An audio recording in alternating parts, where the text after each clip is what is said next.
Hi friends, welcome to my channel. இன்றைக்கி நம்ம ரொம்பவே டேஸ்டியான மசாலா பொரி தான் செய்ய போகிறோம். இந்த மாதிரி ஜங்க் ஃபுட்லாம் வெளியே வாங்கி குழந்தைங்களுக்கு கொடுப்பதுக்கு நிறைய பேர் யோசிப்பாங்க. பெரியவங்களும் சில பேர் சாப்பிட மாட்டாங்க. அவங்களுக்காகவே வீட்டிலையே ஹெல்த்தியாக அண்ட் டேஸ்டியாக எப்படி செய்யலான்னு தான் இப்போ செய்ய போகிறோம்.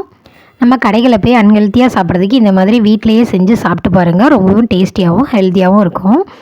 வாங்க இந்த மசாலா பொரியை இப்போ எப்படி செய்யலான்னு பார்க்கலாம். ஃபஸ்ட்டு நான் குக்கரில் ஒரு 6 to 7 மணி நேரம் ஊற வச்ச கொண்டக்கடலையே சேர்த்துருக்குறேன். உங்களுக்கு எவ்வளோ வேணுமோ சேர்த்துக்கோங்க.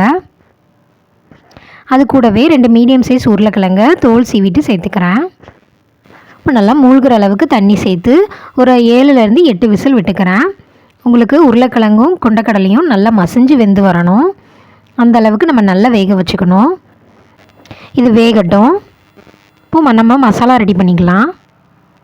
ஒரு மிக்ஸி ஜாரில் ஒரு மீடியம் சைஸ் பெரிய வெங்காயம் 2 எடுத்துருக்கிறேன். அதை நல்லா ஸ்லைஸாக கட் பண்ணி சேர்த்துக்கிறேன். அது கூடவே ஒரு பச்சை மிளகாய் சேர்த்துக்கிறேன். ஒரு மீடியம் சைஸ் தக்காளியை கட் பண்ணி சேர்த்துக்கிறேன். இப்போ இஞ்சி பூண்டு கொஞ்சமாக சேர்த்துக்கிறேன். நீங்கள் பேஸ்ட்டாக இருந்தாலும் சேர்த்துக்கலாம். அது கூடவே கொஞ்சமாக கொத்தமல்லி, கொஞ்சம் புதினா சேர்த்துக்கிறேன். இப்போ இதை நல்லா தண்ணி சேர்த்து நல்லா பேஸ்ட்டாக அரைச்சி எடுத்துக்கலாம். கொஞ்சம் கொஞ்சமாக தண்ணி சேருங்க, ரொம்ப சேர்த்துறாதீங்க.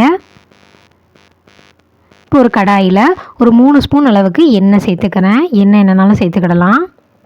எண்ணெய் நல்லா காயட்டும்.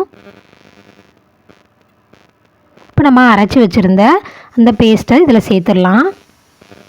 அந்த எண்ணெயிலேயே இந்த மசாலா உங்களுக்கு நல்லா வதங்கி வரணும். ஏன்னா நம்ம எல்லாமே பச்சையாக அரைச்சி சேர்த்துருக்கிறதுனால அந்த பச்சை ஸ்மெல்லாம் உங்களுக்கு நல்லா போகணும். அந்தளவுக்கு நல்லா வதக்கி விட்டுக்கலாம். எந்த அளவுக்கு எண்ணெயில் நல்லா வதக்குறோமோ அந்தளவுக்கு உங்களுக்கு இந்த கிரேவி ரொம்ப டேஸ்டியாக இருக்கும். அங்கே இப்போ நல்லா மிக்ஸ் பண்ணி விட்டுக்கலாம். அடுப்பை மீடியம் ஃப்ளேமில் வச்சுக்கோங்க, ரொம்ப ஹை ஃப்ளேமில் வைக்க வேண்டாம். இந்த மாதிரி நல்லா வதக்கி விட்டுக்கோங்க. இப்போ ஒரு 2 நிமிஷத்துக்கு அப்படியே மூடி வச்சுருங்க. மூடி வச்சு அது நல்லா வேகட்டும். பாருங்கள், 2 நிமிஷம் கழித்து நல்லா வதங்கி வந்திருக்கு. இந்த டைமில் நம்ம மசாலா பொருள் சேர்த்துடலாம். 1/4 டீஸ்பூன் மஞ்சத்தூள், 1 ஸ்பூன் மிளகாய்த்தூள், 1 ஸ்பூன் கரம் மசாலா, கொஞ்சமாக சாட் மசாலா, 1 ஸ்பூன் குழம்பு மிளகாய்த்தூள் சேர்த்துருக்குறேன். இதெல்லாம் சேர்த்துட்டு நல்லா வதக்கி விட்டுக்கலாம். இந்த மசாலாவோட பச்சை வாசனை போகிற அளவுக்கும் நல்லா வதக்கிக்கலாம். இப்போ பாருங்கள், இந்த மாதிரி நம்ம நல்லா வதக்கி விட்டுட்டே இருக்கலாம். இந்த டைமில் நீங்கள் தண்ணி எதுவுமே சேர்க்க வேண்டாம். அந்த மசாலாவில் இருக்க தண்ணியே போதுமான அளவாக இருக்கும். இப்போ இந்த கிரேவிக்கு தேவையான அளவு நம்ம உப்பு சேர்த்துக்கலாம். உப்பு உங்களுக்கு அளவாக பார்த்து சேர்த்துக்கோங்க. இப்போ நல்லா மிக்ஸ் பண்ணி விட்டுறலாம்.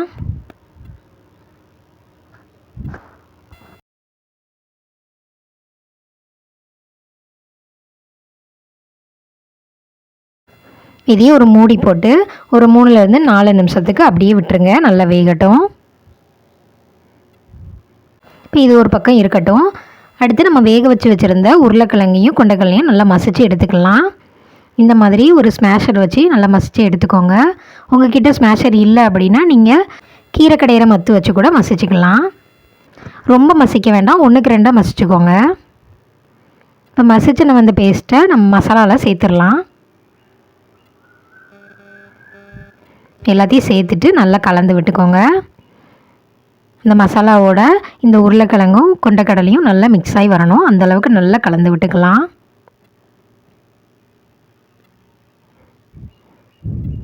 பாருங்க, இந்த மாதிரி கொஞ்சம் கொஞ்சமாக கலந்து விடுங்க.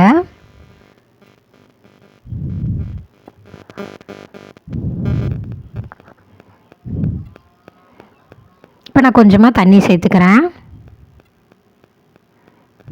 கொண்டைக்கடலைலாம் சாப்பிடாத குழந்தைங்க கூட இந்த மாதிரி நீங்கள் செஞ்சு கொடுக்கும்போது ரொம்ப விரும்பி சாப்பிடுவாங்க. பாருங்க, இந்த மாதிரி நல்லா கலந்து விட்டுக்கலாம்.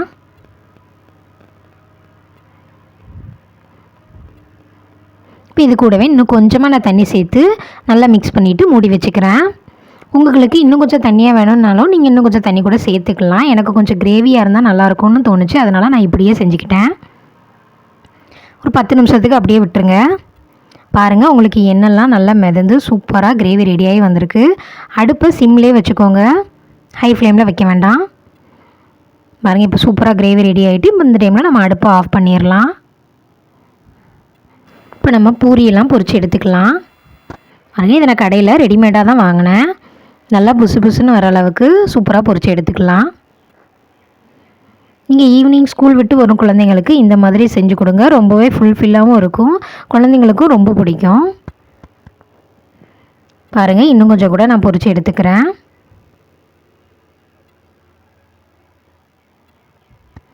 இந்த மாதிரி டிஷ்ஷெல்லாம் நீங்கள் கண்டிப்பாக வீட்டில் ட்ரை பண்ணுங்கள். டிஃப்ரெண்ட்டாகவும் இருக்கும்.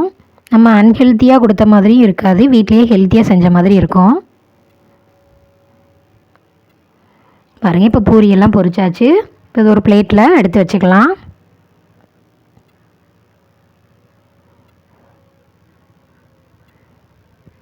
பாருங்கள், நான் ஓரளவுக்கு கொஞ்சமாக பூரியெல்லாம் பொரித்து வச்சுக்கிறேன். இப்போ நம்ம பொரித்து வச்சுருந்த பூரியை இந்த மாதிரி உடச்சி விட்டுக்கலாம்.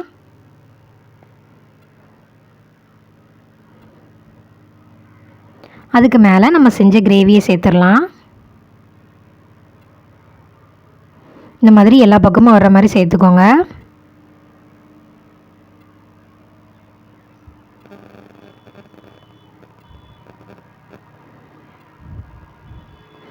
அதுக்கு மேலே நான் கொஞ்சமாக கார்ன்ஃப்ளேக்ஸ் போட்டுக்கிறேன். இது ஆப்ஷனல் தான், வேணும்னா சேர்த்துக்கோங்க, வேண்டாம்னா விட்டுருங்க. இப்போ பொடிசாக கட் பண்ண வெங்காயம் சேர்த்துக்கலாம். இதெல்லாம் நீங்கள் சேர்த்து கொடுக்கும்போது பெர்ஃபெக்டாக கடையில் வாங்கின மாதிரியே இருக்கும். அதுக்கு மேலே கொஞ்சமாக மல்லித்தலையை தூவி விட்டுக்கலாம். இப்போ சூப்பரான ஹெல்த்தியான மசாலா பூரி வீட்டிலேயே நம்ம ரெடி பண்ணியாச்சு. நீங்களும் வீட்டில் இந்த ரெசிப்பியை கண்டிப்பாக ட்ரை பண்ணி பாருங்கள். யாருக்கெல்லாம் இந்த மாதிரி ரோட் சைடில் கிடைக்கிற மசாலா பூரி ரொம்ப பிடிக்கும்னு கமெண்ட் பண்ணுங்கள். என்னோடய சேனலை சப்ஸ்கிரைப் பண்ணி வச்சுக்கோங்க. தேங்க்யூ.